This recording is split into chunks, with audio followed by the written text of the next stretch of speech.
Hi everybody. In my previous F2L tutorial, I talked about going slow and looking ahead when solving the F2L pairs. Everybody has heard of that and knows how important it is, but I feel that the transition from the cross to F2L is overlooked. If you have a good transition from the cross to F2L, it can save you from about 1 to 3 seconds off your time, but it really depends how fast you are. Also, it makes the rest of the looking ahead in F2L a little bit smoother. In this tutorial, I'm going to teach you a technique to use while solving the cross so you can have a smooth transition from the cross to F2L. Before watching this video, I would recommend that you should be able to solve the cross in under 4 seconds. If you can't do that, then I would recommend watching PcwizCube's videos. And for the rest of the F2L, I would recommend being able to solve it in about 12 seconds or less. If you can't do that, I would strongly recommend watching my looking ahead tutorial on F2L and PcwizCube's F2L videos. Okay, so you've heard me saying how important getting good at the cross to F2L transition is. So what exactly needs to be improved on? A lot of people, when solving the first two layers, stop for a couple seconds between the cross and the first F2L pair, because after they finish the cross, they have to look for an F2L pair. It doesn't sound that much, but if you remove that pause, you can get rid of 1 to 3 seconds off your time that you've been trying to do for weeks. Now you might be wondering, why does this pause happen? In my previous F2L tutorial, I talked about looking ahead when solving the corner edge pairs. When solving the first pair, you're looking at the pieces for the second pair that you will solve next. So the second pair is taken care of. When you're solving the second pair, you're looking for the pieces of the third pair. So the third pair is taken care of. And when you're solving the third pair, you're looking for the pieces of the fourth pair. So the last pair is taken care of. So the second, third, and fourth pair have been looked ahead for, but the first pair hasn't. That means while you're solving the cross, you have to be looking for the pieces of the first pair. Looking ahead from the cross isn't as easy as it sounds.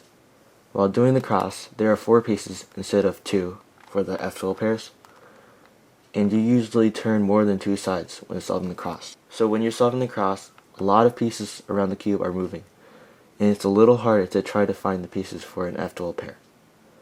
I'm going to teach you how to do that easier. First of all, you need to be able to solve the cross on the bottom most of the time. If you solve the cross on the top, after you're done, you have to rotate the cube so you're ready to begin inserting F2L pairs. This takes a little bit of time, and it's hard to look ahead for the first F2L pair doing this.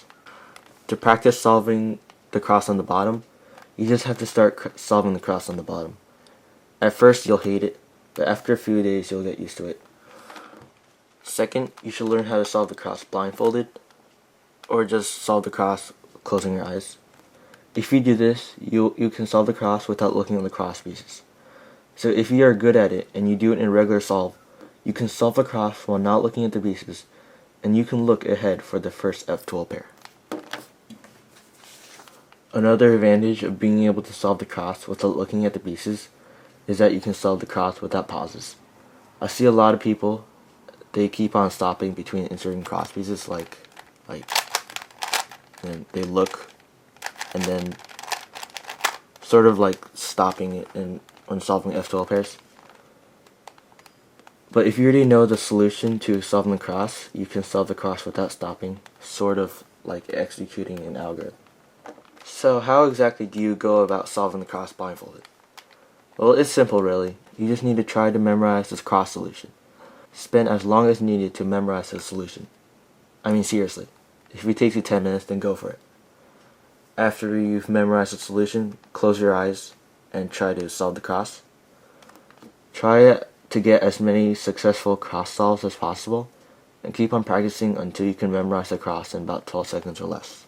Being able to solve the cross blindfolded and using the technique in your solves can help you get faster by up to 3 seconds, but maybe even more if you have a really bad transition. You should also remember that when solving the cross and looking ahead, don't go full speed. Like when solving the F2L pairs, go slow and look ahead, but don't go too slow. You should be able to solve the cross most of the time under 3.5 seconds and still looking ahead. You should keep in mind that this transition is very important to improving your F2L, because not only it gets rid of that pause, but then it makes looking ahead for the other F2L pairs a little bit easier. Like at the current time of making this video, my F2L is around 10 seconds, like average, but if I can get a good cross to F2L transition, it can get to 9 seconds or 8 seconds, and then it gives me pretty good times than normal. Another tip that may be helpful to you is that when you're solving the cross, when you're inspecting, you should look not only for the cross solution, but also maybe an F2L pair that you can use after you finish the cross. So this is what my cross looks like right now, and I see this cross piece, and after I'm done solving the cross, I can use this and find the edge. So I'm going to solve the cross right now.